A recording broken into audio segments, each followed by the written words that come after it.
Igreja de Sardes. A Igreja de Sardes representa igrejas e cristãos que morrem espiritualmente e não percebem.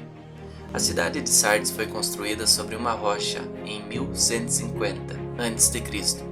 Ficava numa elevação de cerca de 500 metros. Era a capital do Império da Lídia, um dos mais ricos do mundo antigo. No rio próximo de Sardes foi encontrado outro que fez seus reis enriquecerem. A famosa Estrada Real conectava Sardes com outras cidades do leste. Nos tempos do Novo Testamento, Sardes foi parte da província romana da Ásia. A história da cidade de Sardes sempre foi de muita glória, fama e prosperidade. Ela era uma das cidades mais magníficas do mundo e viveu por muitos anos em uma posição de destaque e sucesso perante as outras nações da época. Os moradores daquela cidade tinham a plena convicção de que jamais cairiam nas mãos dos inimigos, visto que a cidade era bem protegida, o que fez de seus habitantes pessoas orgulhosas, arrogantes e autoconfiantes. No entanto, a cidade orgulhosa caiu nas mãos do rei Ciro da Pérsia em 529 a.C., quando esse cercou a cidade por 14 dias, esperando os soldados caírem no sono para penetrar com um buraco na muralha, o único lugar vulnerável e desprotegido. Em 218 a.C., Antíoco Epifânio dominou novamente a cidade da mesma forma, se aproveitando da autoconfiança e falta de vigilância dos seus habitantes. Por isso, os membros dessa igreja entenderam claramente o que Jesus dizia ao afirmar: "Sede vigilantes, senão virei como ladrão de noite." Construída no período de Alexandre Magno e dedicada à deusa Cibele, a cidade acreditava na proteção da padroeira, que teria poderes especiais de restaurar vida aos mortos. Somente no ano 17 d.C. que Sardes foi parcialmente destruída, isso devido a um terremoto, sendo reconstruída pelo imperador Tibério. Essa cidade acabaria ganhando fama por seu alto grau de imoralidade e decadência. Quando João escreveu esta carta, a cidade era rica, mas totalmente degenerada, tendo sua glória no passado. Situada na Ásia Menor, nos tempos bíblicos do Novo Testamento, a cidade passou a pertencer ao Império Romano, sendo situada a aproximadamente 80 quilômetros da cidade de Esmirna, no atual território da Turquia. A Igreja de Sardes provavelmente também tenha sido plantada pelo apóstolo Paulo, em sua terceira viagem missionária, ou plantada pelo próprio apóstolo João. João estava como responsável pela igreja e um de seus discípulos, chamado Melitão, mais conhecido como Melitão de Sardes, era o pastor dessa igreja. Pouco sabemos da história desse pastor, mas foi descoberto alguns escritos espetaculares e muito coerentes em relação a como ele via as escrituras do Antigo Testamento e como ele pôde ver facilmente todos os ensinos de Moisés e dos profetas se cumprindo na pessoa e missão de Jesus Cristo. A igreja liderada por esse pastor se tornou uma igreja forte espiritualmente, próspera, famosa e muito respeitada por todos da cidade e região.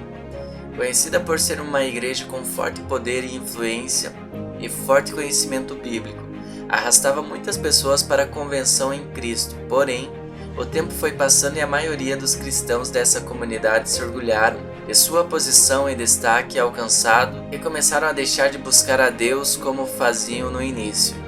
Suas reuniões não eram mais voltadas para edificar e amar uns aos outros, mas sim mostrar quem conhecia mais das histórias bíblicas e quem tinha mais conhecimento teológico.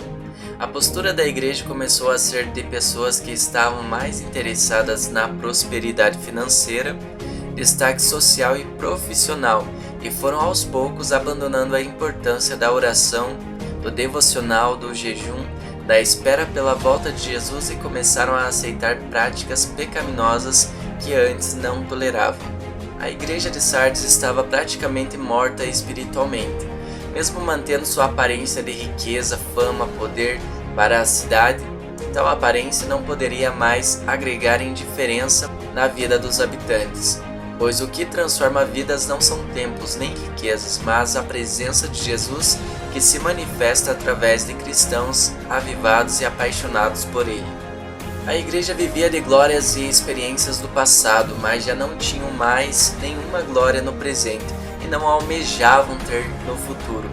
Se tornaram uma igreja museu, pois só sabiam viver e se alegrar com seu passado. Era uma igreja semelhante ao sal que perdeu seu sabor e como a luz que deixou de brilhar, e estava praticamente chegando ao ponto de se tornar totalmente inútil, tanto para Jesus como para a sociedade. O maior problema dessa igreja era que, mesmo eles estando vivendo em decadência espiritual, não se enxergavam assim, pois ainda acreditavam ser eles uma igreja viva e relevante. Mas o que lemos na carta nos diz o contrário. A carta fala sobre 7 Espíritos de Deus. As 7 características do Espírito Santo, segundo Isaías capítulo 11, verso 2, repousará sobre ele o Espírito do Senhor, o Espírito da sabedoria e do entendimento, o Espírito do conselho e de fortaleza, o Espírito de conhecimento e de temor do Senhor. O número 7 simboliza perfeição com sentido de totalidade, mostrando que o Espírito Santo é totalmente perfeito, completo. As 7 estrelas simbolizam os 7 pastores das 7 igrejas nas mãos de Jesus. Apocalipse capítulo 1, verso 20, Jesus não só vê, ele também controla. Ele segura os mensageiros das compras na sua mão direita. Pode ver, julgar e até castigar conforme a sua infinita sabedoria. Nome de que vives e está morto. Essa frase ilustra perfeitamente a diferença importante entre satisfação e caráter. A confiança é a fama da pessoa, o que os outros acham que ela é. O caráter é a essência real da pessoa, o que realmente é.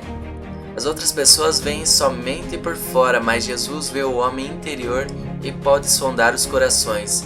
Ele não pode ser enganado por ninguém. A igreja de Sardes teve a confiança de ser ativa e viva, mas Jesus sabia que estava quase morto. Ele não fala de perseguição romana, nem de conflitos com falsos judeus, não cita nenhum caso de falsos mestres seduzindo o povo ao pecado.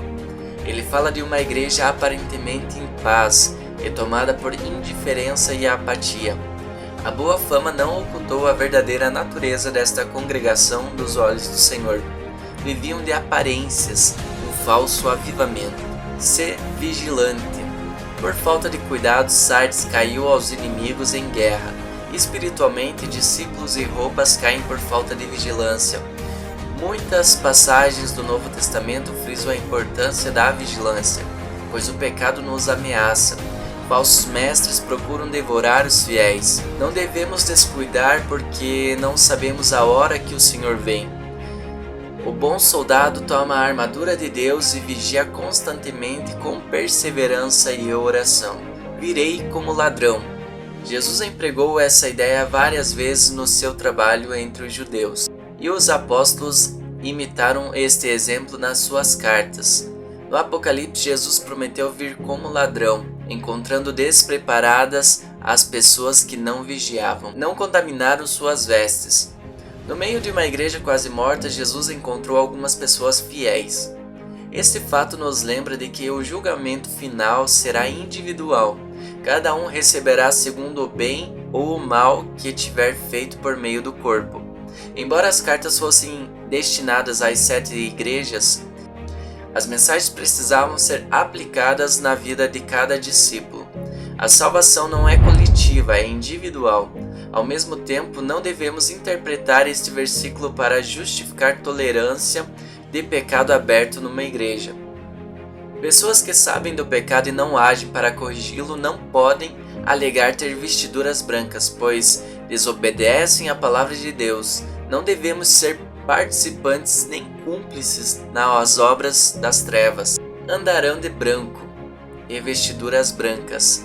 Já andavam de vestiduras brancas, sem as manchas do pecado. Esperavam andar com Jesus de roupas brancas, representando a vitória final sobre o pecado. Linho finíssimo, resplandecente e puro. São os atos de justiça dos santos. É Deus quem nos aperfeiçoa e nos equipa para toda boa obra. O livro da vida. Paulo disse que as pessoas que cooperavam com ele no Evangelho tinham seus nomes escritos no livro da vida. Jesus disse que os nomes dos vencedores que se mantêm puros não seriam apagados desse livro. Em contraste, os que rejeitam a palavra de Deus e servem falsos mestres não têm seus nomes escritos no livro da vida. estes são condenados ao lago do fogo. Por outro lado, na cidade iluminada pela glória de Deus, somente aqueles cujos nomes estão escritos no livro da vida. Confessarei o seu nome diante do meu Pai. Jesus prometeu confessar diante do Pai todo aquele que confessa o nome dele diante dos homens. Prometeu também negar os nomes daqueles que se envergonharam dele. Quem tem ouvidos, ouça. Este é um alerta para os nossos dias. Todos devem prestar atenção. A igreja precisa se renovar a cada dia para não deixar morrer o seu amor. Do mesmo modo, cada cristão precisa nutrir a sua vida espiritual para não ficar morto espiritualmente. O processo de morte de uma igreja pode acontecer lentamente, passando quase desapercebido. Como outras pessoas olhando para fora podem achar que você está bem com tudo. Jesus, porém, julga os corações e conhece o estado verdadeiro de cada igreja e de cada discípulo. Quando ele chama para ouvir, devemos prestar atenção, então busque o renovo espiritual.